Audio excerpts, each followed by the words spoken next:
Okay, so this is the second video on introduction to recurrent neural networks. And today we are going to see why you need recurrent neural networks and is there any other way in which you can identify time dependence or you can learn sequences.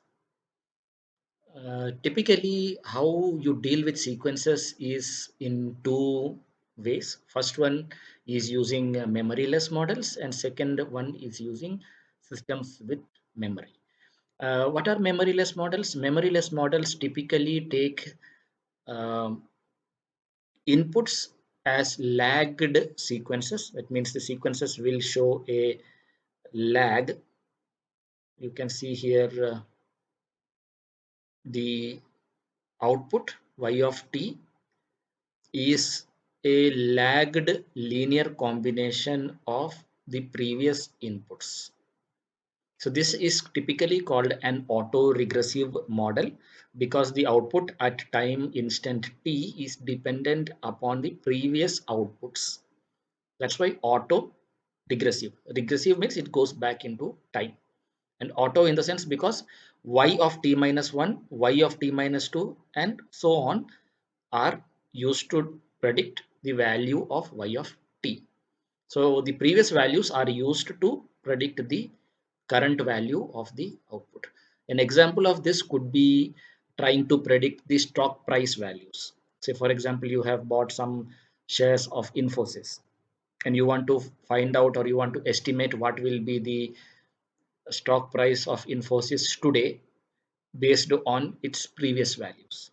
So the model that you will most simple model that you will be using to do that is an autoregressive model. So what you will do is you will try to uh, take the previous stock prices and use them to forecast what will be the today's stock price. This is the concept of autoregressive models. Um, this is a very popular way of predicting stocks, and this is a very popular way of dealing with time series. They're not very accurate, but they are very popular because they are very simple to realize. Okay, and here you can see they are just dependent upon the previous values, and all you have to do is you have to find out the optimal values of a1, a2, etc., all the way up to the lag that you want to consider. So that is the only set of parameters that you will need to select. Model order selection is also an important part. Model order selection is when you try to find out till what lag you need to consider to make sure that your prediction is good. But that's a different topic. We are not going to discuss that right now. We are going to just have a look at what are the memoryless models, and then we will go on to models with memory, and then we will go on to RNNs. So you have the second system where you have feed forward neural networks. In this case, what happens is you take different inputs. You will have multiple inputs, and each of those inputs are simply the lagged values of the time series or of the sequence. So just give, if you have two input neurons, just feed the previous input into the first neuron and the input before that to the second neuron. The input goes to the hidden layer and you get the output, which is the output, which is the value at time t. So you can see input t minus 2, input t minus 1 are used to predict input of t. So this is typical idea behind memoryless models. The second type of sequence learning mechanisms are called hidden state models, and there are two such very common methods of learning sequences using hidden states. First one is the linear dynamical systems, and the second one is using hidden Markov models. HMMs and Gaussian mixture models have been used for many applications such as speech, etc., etc.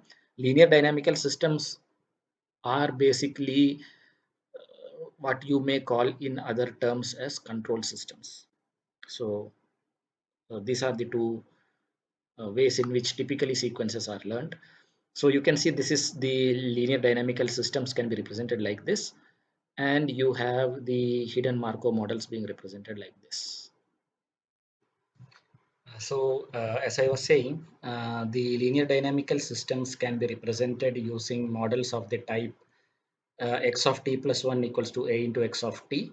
A is a matrix which represents the hidden states of the system. So the next state of any linear dynamical system is a function of the current state as well as the uh, possible dynamics that are captured in the matrix A.